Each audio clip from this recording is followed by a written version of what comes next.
नीमच के भाटखेड़ी गांव के किसान अपने नवाचारी प्रयासों से आसपास के गांव के किसानों के लिए नजीर बन गए हैं।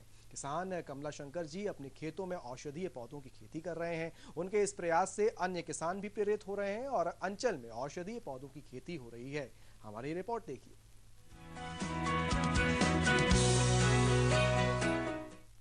नीमच जिला मुख्यालय से करीब 35 किलोमीटर दूर मनासा तहसील का गांव भाटखेड़ी किसानों के लिए पर्यटन स्थल बन गया है। भाटखेड़ी के नवाचारी किसान कमला शंकर इन दिनों औषधीय पौधों की खेती कर रहे हैं। उनके द्वारा खेत पर तरह तरह की औषधियों को संरक्षित करने का काम भी किया जा रहा है।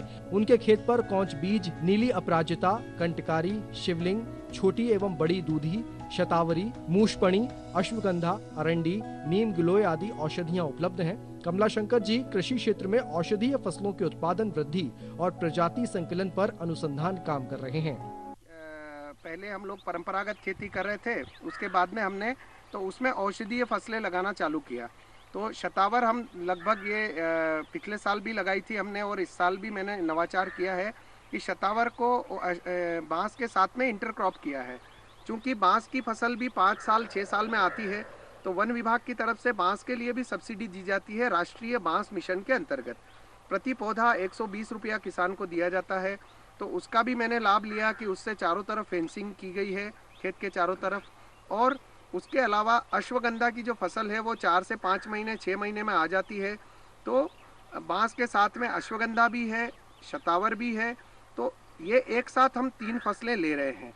तो ये इस प्रकार से हमें इससे बहुत ज़्यादा फ़ायदा होने वाला है, क्योंकि इसमें हमारी लागत बहुत कम है, क्योंकि बांस को भी कोई अलग से कुछ करना नहीं पड़ता है, अश्वगंधा को भी कुछ नहीं करना पड़ता है, उसमें कोई दवाइयों के स्प्रे नहीं होते हैं।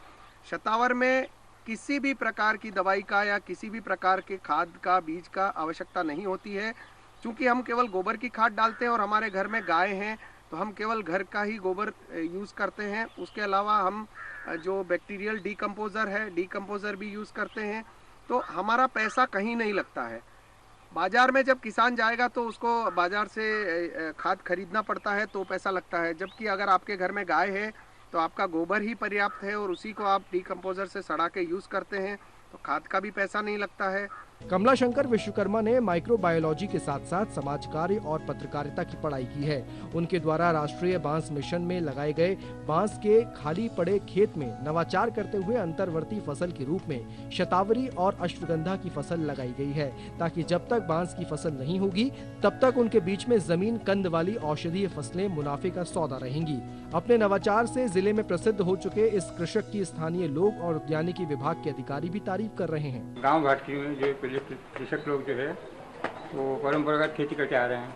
वर्तमान में कमला शंकर जी विश्वकर्मा ने औषधीय फसलों की जो खेती प्रारंभ की है, उससे गांव के लोगों को प्रेरणा मिलेगी और गांव के लोग जो है उनसे सीखेंगे।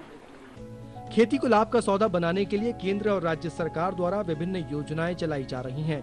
जरूरत है हमारे किसान इन योजनाओं और कार्यक्रमों के प्रति जागरूक हों और वर्तमान समय की जरूरत के मुताबिक खेती में नवाचार करें।